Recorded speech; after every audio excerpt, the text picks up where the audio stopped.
ici Betty Desjardins. Bienvenue à votre magazine culturel local RS 360.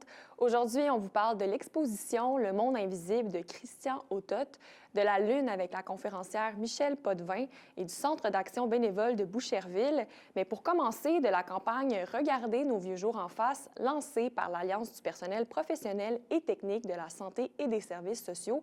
Pour nous en parler, Caroline Letarte-Simoneau, représentante de la Montérégie-Est. Bonjour, merci d'être avec nous. Bien, bonjour, merci de me recevoir. Donc, pour commencer, est-ce que vous pouvez nous parler du but de cette campagne? Oui, bien, écoutez, le but de cette campagne-là, c'est vraiment spécifiquement de mettre un peu au goût du jour le vieillissement, c'est-à-dire tous les enjeux que soulève le vieillissement et qu'ils soient vus là, en fonction de différentes perspectives, soit celles des intervenants, celles des proches aidants, mais aussi celles et ceux des aînés qui sont les premiers visés et touchés, en fait, par tout ce qui se passe actuellement et comment ils vivent, en fait, le vieillissement actuellement. Et justement, c'est quoi les problématiques avec les hébergements pour les aînés? Bien, c'est sûr que le manque de place en est un. Hein? Évidemment, le nombre de places dans les hébergements publics, c'est extrêmement préoccupant. Donc, évidemment, faute de place, l'attente, en fait, pour aussi accéder à ces places-là est quand même assez longue. Là, globalement, au Québec, on parle d'environ une durée dans certains cas, jusqu'à 24 mois pour avoir accès aux services. Donc, évidemment, entre-temps, bien là, on parle de déconditionnement, de plus d'hospitalisation, puis d'une pression aussi accrue auprès des proches qui doivent prendre soin des aînés. Donc, évidemment, ça, c'est extrêmement important. Tout l'aspect aussi de la privatisation, des coûts de privatisation. Lorsqu'il n'y a pas de place dans les hébergements publics, les gens doivent se retourner vers les hébergements privés, dont les coûts actuellement sont exorbitants. Dans le contexte, évidemment, économique que l'on connaît, ça ajoute un stress important, puis une inéquité aussi au niveau des services, puisque ce n'est pas l'ensemble des familles qui est en mesure là, de soutenir des coûts aussi importants qui sont, là, dans certains cas, pratiquement jusqu'au double que l'hébergement public. Et puis, vous avez parlé du temps d'attente. Est-ce que vous savez combien de personnes en Montérégie sont sur une liste d'attente? Oui, bien actuellement, une attente pour l'accès à un CHSLD, on parle d'environ 650 personnes. Et globalement, pour l'accès aux services de soutien à domicile, on est environ là, à plus de 1800-1900 personnes qui sont en attente en janvier de service. Donc, évidemment, c'est l'attente du premier service. Donc, s'ensuit d'autres services là, qui doivent par la suite être déployés. Donc, évidemment, ça place les proches aidants, les intervenants et les aînés dans des situations malheureusement extrêmement difficiles, puis souvent un peu plus invisibles aux yeux de la société. Puis cet enjeu-là peut aussi être difficile pour les travailleurs dans le milieu. Quelles problématiques, eux, ils vivent? Oui, bien écoutez, quand on a lancé, nous, la campagne, on a fait, dans la Montérégie-Est, on a fait des vernissages où on a invité les organismes communautaires, la population, nos intervenants. Il y a eu des rencontres, aussi des tournées qui ont été faites en Montérégie là, avec des intervenants qui travaillent auprès des usagers. Et ce qu'ils nous ont dit, c'est que notre campagne était, en fait, directement sur le point. Eux, ils se sentent souvent très coincés, en fait, dans... Je dois offrir un service, mais à l'autre bout, la capacité n'est pas au rendez-vous. Et lorsqu'il y a des places qui se libèrent, bien, rapidement, on doit mettre de la pression sur les familles indirectement parce qu'on veut s'assurer que les gens aient une place. Donc, être un peu coincé entre l'arbre et l'écorce, de vouloir donner un service digne de qualité, de s'assurer aussi que l'environnement correspond aux besoins des usagers, mais qu'au bout du compte, faute de place, bien, on se retrouve à presser des aînés qui ne devraient pas, en fait, qui devraient avoir des services plus humains, qui respectent aussi le fait qu'ils puissent être à proximité de leurs proches, mais il faut rapidement sauter sur les places disponibles, sinon... donc, c'est une roue où ça met effectivement nos intervenants sous pression, puis plusieurs, en fait, sentent qu'ils ont moins la capacité de donner les services comme ils souhaiteraient être en mesure de le faire. Puis la situation des établissements avec le financement qui est octroyé par Santé Québec actuellement, bien, la situation n'est pas prête nécessairement de s'améliorer. Puis est-ce que vous voyez aussi un manque de personnel dans les centres? Oui, bien, on a vu quand même, quand on regarde en proportion le nombre d'heures, l'accroissement des heures offertes en soutien à domicile pour nos membres là, qui sont techniciens professionnels, on parle d'un accroissement en heures qui était de l'ordre de pratiquement 35 à 40 %. Mais la contrepartie, le personnel n'a pas suivi cette tendance-là. Donc, évidemment, sur comment nos intervenants souhaiteraient offrir les services et la capacité, après ça, d'y arriver, c'est deux choses. Justement, est-ce que le manque d'employés, ça joue aussi sur le manque de ressources après pour les... Bien, c'est une roue qui tourne. On voit quand même qu'une part, là, entre autres au niveau du soutien à domicile, des heures qui sont effectuées, plus de 40 de ces heures-là vont vers le privé. Donc, la privatisation des services, bien évidemment, c'est un enjeu aussi lorsqu'on parle de qualité des soins, de suivi, de formation aussi pour les intervenants qui doivent intervenir à domicile auprès de nos aînés. Il y a beaucoup de roulement de personnel. Donc, évidemment, pour nous, l'enjeu de la privatisation est extrêmement important aussi en parallèle. Puis est-ce qu'il y a des solutions justement que vous proposez pour ces enjeux-là? Bien, c'est sûr que, évidemment, tout ce qui relève de ramener tout ce qui est du privé au niveau du public, on parle d'avoir une meilleure planification, de la main-d'œuvre. Donc, de pouvoir bien planifier quelles sont les ressources, de s'assurer effectivement pour le soutien à domicile que le CLSC demeure la porte d'entrée pour la planification, l'organisation des services, que l'on rapatrie nos ressources privées vers le public aussi. Le coût des RPA, comme je le mentionnais, c'est effarant. Dans le cadre de nos tournées aussi, on est même allé jusqu'à nous partager qu'un nouveau phénomène qui est observé, c'est aussi l'itinérance auprès des aînés.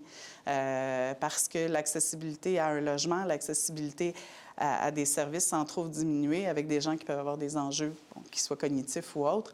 Donc, c'est vraiment une réalité qui est de plus en plus présente. Donc, c'est vraiment de remettre tout ce qui est perte d'autonomie au débat public. On vient d'avoir, en fait, une nouvelle politique au niveau du soutien à domicile qui a été déposée, mais il en demeure pas moins qu'il faut qu'il y ait des mesures qui soient mises en place. Quelqu'un nous disait, puis je trouvais que c'était très à point, en fait, on a souvent parlé de mourir dans la dignité. Mais on n'est plus à mourir dans la dignité, c'est de vieillir dans la dignité qui est un enjeu actuellement. Et ça, il faut que ce soit ramené au débat public comme un sujet d'intérêt parce que la courbe démographique en fait la démonstration, particulièrement à Montérégie d'ailleurs, où il y aura quand même, quand on regarde là, certaines données démographiques d'ici entre 2011-2021, il y a eu un accroissement des personnes aînées de 65 ans et plus de l'ordre d'environ 20 dans la région. Et la planification démographique démontre que d'ici 2036, ce plateau-là pourrait même jusque doubler.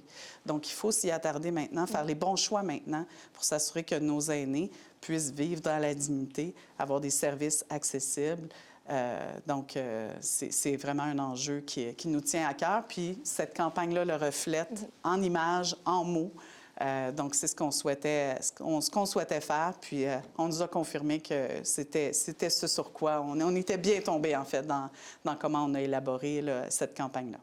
Et comment les gens peuvent s'informer justement par rapport à votre campagne? Oui, bien en fait, directement sur le site de l'APTS, www.aptsq.com, il y a la possibilité de trouver l'information dans nos campagnes, dans les actualités. Puis c'est une campagne qui, oui, a une durée de vie, mais qui est pertinente en tout temps, considérant que c'est un enjeu qui touche tout le monde. On est de plus en plus la génération sandwich, avec des enfants, des aînés dont on doit prendre soin. Donc, c'est un sujet qui devrait préoccuper l'ensemble de la population. Parfait. Bien, merci beaucoup d'avoir été avec nous aujourd'hui. Ça m'a fait plaisir. Merci. Après la pause, on s'entretient avec Josiane Denis pour le Centre d'action bénévole de Boucherville. Restez là. Pour être bien informé, Télévision Rive-Sud, la référence en information régionale, propose des émissions d'actualité et d'affaires publiques au service de sa communauté.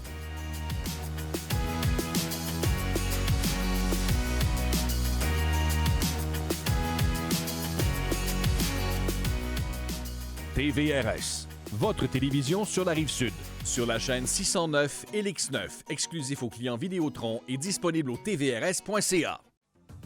Laramais maintenant, c'est votre rendez-vous hebdomadaire, c'est votre magazine d'affaires publiques, politique fédérale, politique provinciale, politique municipale, économie, environnement, société. On parle à chaque jeudi avec les hommes et les femmes de la région qui font l'actualité. C'est un rendez-vous à tous les jeudis, de midi à 13h, parce que Laramais maintenant, c'est d'abord pour vous.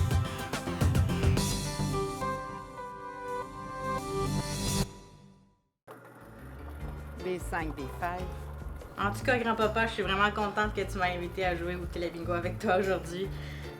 Mais j'aurais aimé ça savoir que tu avais un autre invité. B12, B12. Avec 5 000 $ à gagner chaque semaine, le Télébingo TVRS, une expérience hors de ce monde. Procurez-vous vos cartes dès maintenant. Oh, bingo! On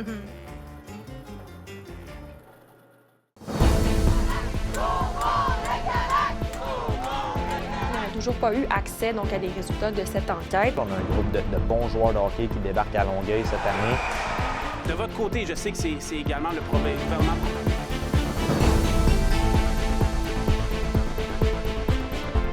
Notre équipe vous livre les nouvelles locales et aborde les enjeux qui vous concernent. Info Rive-Sud du lundi au jeudi 17h sur les ondes de TVRS. Le Centre d'action bénévole de Boucherville organise un salon des proches aidants et des aînés le dimanche 12 avril prochain. Pour parler de cet organisme et de leurs événements, l'intervenante et soutien aux personnes proches aidantes, Josiane Denis, est avec nous. Bonjour, merci d'être avec nous. Merci beaucoup. Donc, pour commencer, est-ce que vous pouvez m'expliquer quels différents services sont offerts à votre centre? Au Centre d'action bénévole de Boucherville, on a plusieurs services de proximité qu'on dit. Donc, on a de la popote roulante, de l'accompagnement de transport, même on fait les impôts, puis on a le service pour personnes proches aidantes, entre autres, oui. Puis qui peut y avoir accès? Comment les gens aussi peuvent y avoir accès? Au Centre d'action bénévole, c'est surtout, vu qu'on est à Boucherville, on dessert la population de Boucherville. Puis honnêtement, nous appeler, nous envoyer un courriel, vraiment, on est à l'écoute rapidement. Est-ce que vous êtes toujours à la recherche aussi de bénévoles? Ah, toujours! toujours à la recherche de bénévoles pour plusieurs activités. Et vous, personnellement, vous êtes intervenante. C'est quoi votre rôle au sein du centre? En tant qu'intervenante au soutien aux personnes proches aidantes, je m'occupe d'accompagner les proches aidants au soutien au niveau psychosocial. On offre aussi un certain service de répit bénévole. Donc, je tente de les accompagner, de les guider, de les référer aux bons endroits pour les aider dans leur proche aidance. Dans les dernières années, sur la Rive-Sud, est-ce que vous avez vu une augmentation du nombre de personnes qui sont proches aidants, justement? J'ai pas les chiffres Rive-Sud. Par contre, si on compare, par exemple, les chiffres de l'Appui pour proches aidants, qui est l'organisme de Québec, en 2018, on avait à peu près 20 de la population qui était proche aidant. 2022, on est comme rendu presque à un tiers de la population. Donc, si on fait le calcul, on augmente à chaque année. La population québécoise est vieillissante. Est-ce que vous pouvez m'expliquer aussi c'est quoi un proche aidant? Un proche aidant, c'est toute personne qui prend soin d'une autre, mais avec un lien affectif, donc conjoint, conjointe, parents, sœurs, frères. Puis quand on parle de prendre soin, on parle vraiment de quelqu'un qui aide à la gestion des rendez-vous, quelqu'un qui aide à aller faire l'épicerie, aux soins quotidiens, donc la personne, prendre la douche, soins d'hygiène, gestion de médicaments. Ça peut être aussi soutien émotionnel. Donc, ça englobe beaucoup de choses. Donc, il y a beaucoup de gens qui sont proches aidants sans le savoir. Mais ce n'est pas aussi nécessairement l'accumulation des tâches qu'on fait qui... c'est aussi l'émotion que ces tâches-là nous font vivre, qui font en sorte que les gens viennent me voir là, au service. Et votre centre va organiser un salon de proches aidants et aînés le dimanche 12 avril prochain. À quoi les gens peuvent s'attendre pour ce salon-là? On est très contents de pouvoir organiser un salon comme ça.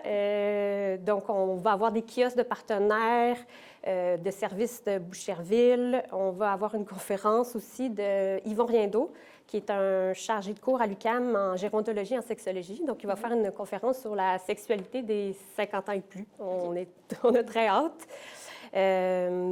C'est pas mal ça. Tout le monde est invité parce qu'on se dit que si quelqu'un qui doute, qui est peut-être proche aidant, puis vient à ce salon-là, bien, il va être capable de peut-être se reconnaître puis voir après ça les ressources qui sont pour lui ou pour elle. Et puis ça va être où, ce salon-là? Le salon va être au Centre multifonctionnel Francine Gadebois à Boucherville. Puis les gens intéressés, comment ils peuvent se procurer? Est-ce qu'il faut se procurer des billets? Comment ça fonctionne?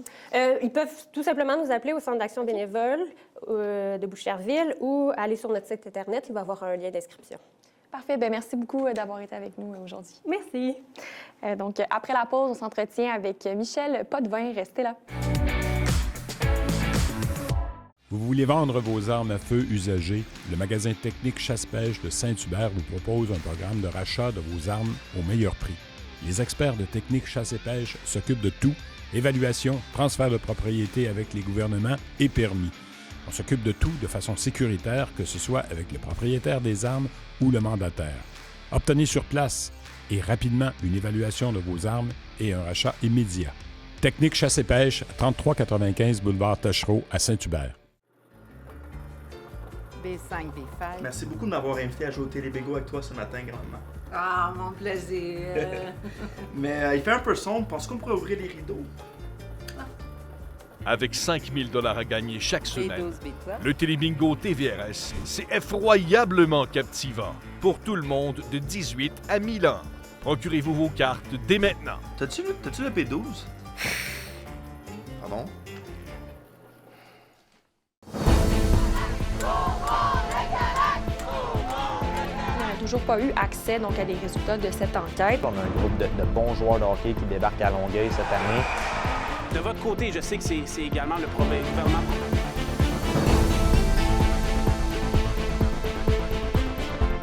Notre équipe vous livre les nouvelles locales et aborde les enjeux qui vous concernent. Info Rive-Sud du lundi au jeudi 17h sur les ondes de TVRS. À vue et reconnu, Sylvie Bardier présente les entreprises et les entrepreneurs dynamiques de la Rive-Sud. Et maintenant, vous êtes à vue et reconnu. Apprenez-en sur leur passion, parcours, réussite, sans oublier leurs produits et services.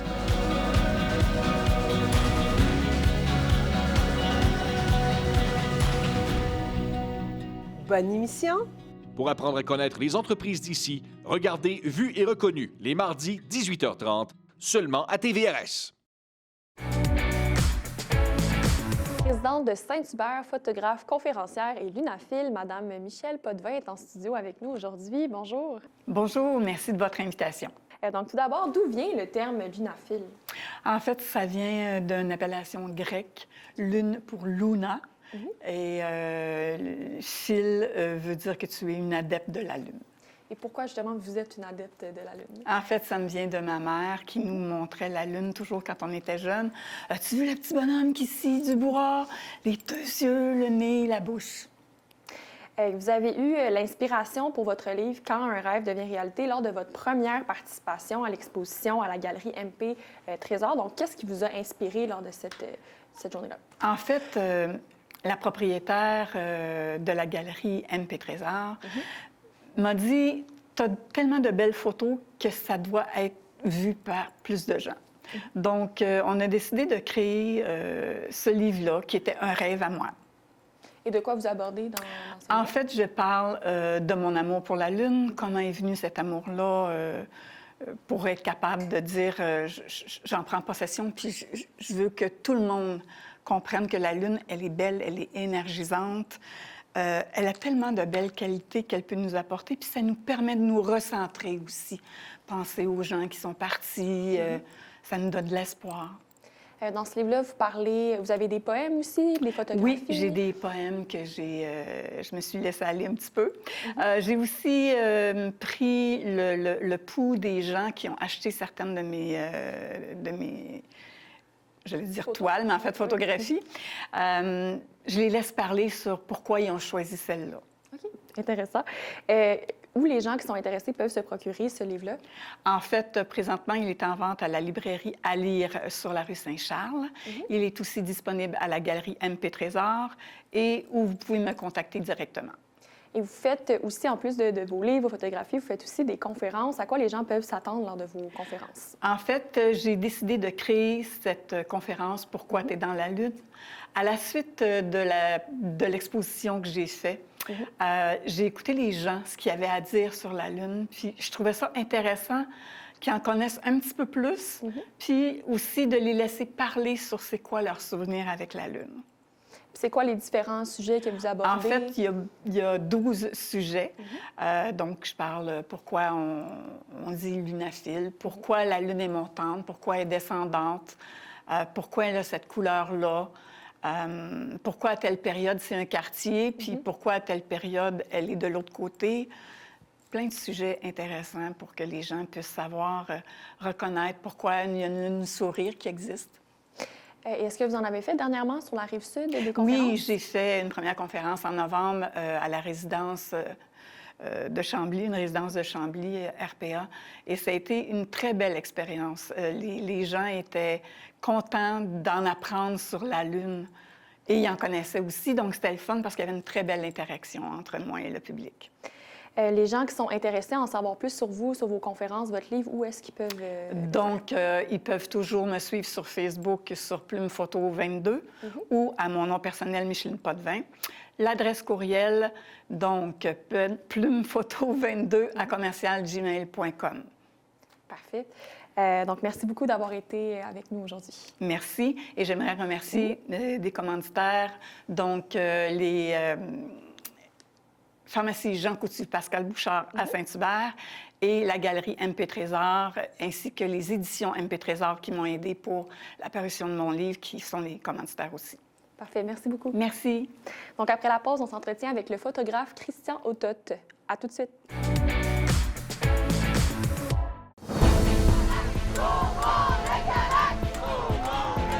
Toujours pas eu accès donc, à des résultats de cette enquête. On a un groupe de bons joueurs de hockey qui débarquent à Longueuil cette année. De votre côté, je sais que c'est également le gouvernement.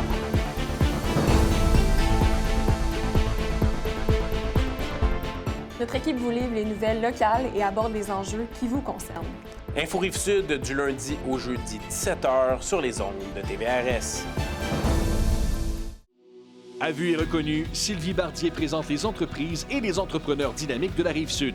Et maintenant, vous êtes à vue et reconnu. Apprenez-en sur leur passion, parcours, réussite, sans oublier leurs produits et services.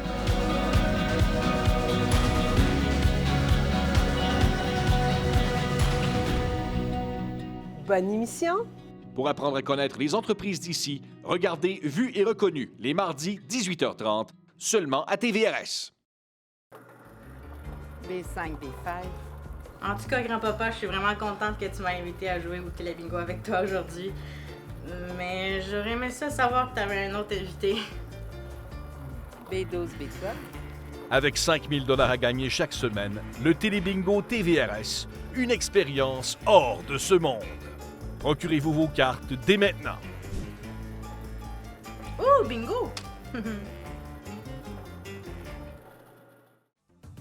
L'Armée maintenant, c'est votre rendez-vous hebdomadaire, c'est votre magazine d'affaires publiques, politique fédérale, politique provinciale, politique municipale, économie, environnement, société.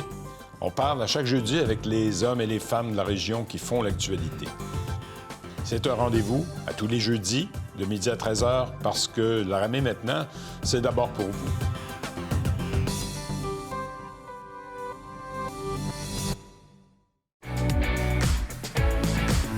La ville de Saint-Bruno-de-Montarville présente l'exposition Le monde invisible sur le parcours du lac jusqu'au 30 avril prochain.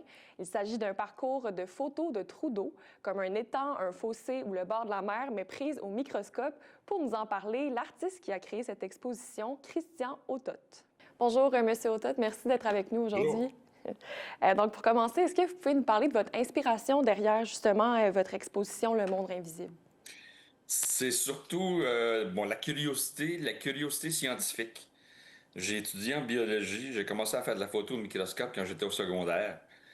Donc c'est vraiment la curiosité qui mène, puis un mélange, on pourrait dire, de curiosité, puis de le côté aussi artistique, ou le côté de la beauté de la chose. Donc je suis très curieux de nature. C'est ça qui m'a amené vraiment à faire des photos au microscope. Est-ce que vous avez eu un retour positif jusqu'à maintenant sur cette exposition-là? J'ai quand même eu un bon retour, oui. Et puis, c'est pas nouveau dans mon cas parce que ça fait quand même assez longtemps que je fais de la photo au microscope. Puis j'ai même écrit aussi beaucoup pour un magazine en Angleterre qui s'appelle toujours Mixscape. Donc, c'est un site qui s'occupe de tout ce qui est microscopie. Donc, j'ai écrit sur ce site-là pendant plusieurs années. Puis vous m'aviez dit que c'était la ville de Saint-Bruno elle-même qui vous a proposé de faire l'exposition. En fait, pendant longtemps, quand j'habitais à Montréal, je donnais des ateliers de photographie, des cours de photo, des conférences dans beaucoup de clubs photo, dont entre autres le club de Saint-Bruno. Donc, c'est vraiment à travers le club que la ville de Saint-Bruno est venue me chercher. Et puis, à la base, qu'est-ce qui vous a donné le goût de commencer à faire de la photo à microscope?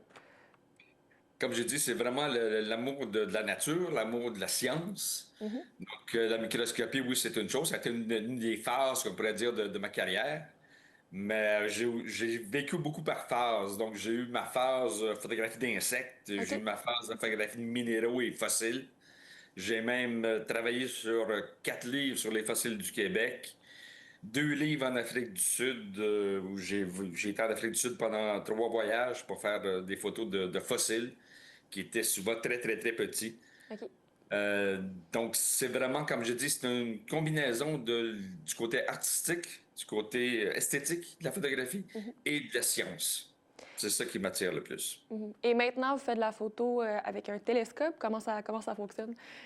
J'ai commencé à faire de la photo télescope à Montréal. Donc, à Montréal, évidemment, les ciels, c'est pas la même chose que ce qu'on a dans le bas du fleuve. Donc, quand j'ai déménagé dans le bas du fleuve, j'ai presque délaissé mes microscopes pour passer vraiment au télescope. Je m'amuse maintenant beaucoup, beaucoup à faire de la photographie d'astronomie. Donc, j'ai passé mon hiver, quand j'avais du ciel qui avait de l'allure, à faire des photos au télescope. Puis, est-ce que vous pensez faire des expositions aussi avec ces photos-là? Ça serait peu probable parce que le télescope principal que j'utilise n'a pas une résolution qui est très élevée.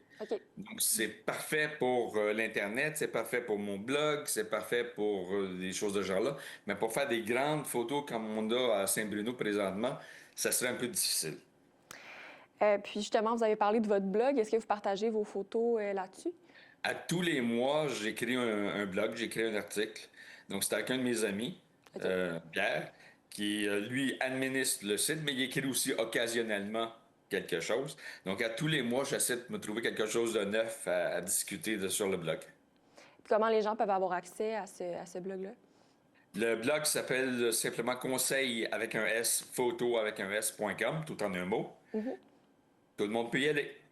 Et puis pour votre exposition qui est présentement à Saint-Bruno, comment les gens peuvent y avoir accès? Ça, il faut vraiment vérifier avec la ville de Saint-Bruno. Si on veut voir les photos comme telles, moi, j'ai pas mis quoi que ce soit. J'ai juste mis un lien sur notre blog. Donc, les gens peuvent quand même aller voir ça. Il y a aussi sur mon Facebook. Donc, si on cherche Christian Autot sur Facebook, vous allez me trouver là aussi. J'ai mis des articles là-dessus, j'ai mis des liens. Donc, les gens peuvent aller voir là. Sinon, il faut vraiment vérifier avec la ville de Saint-Bruno parce que moi, je ne suis pas du tout relié à ça. Parfait. Bien, merci beaucoup pour votre temps aujourd'hui. Ça fait plaisir. Merci. Bye-bye. C'est ce qui conclut l'émission. On se retrouve en avril. À la prochaine.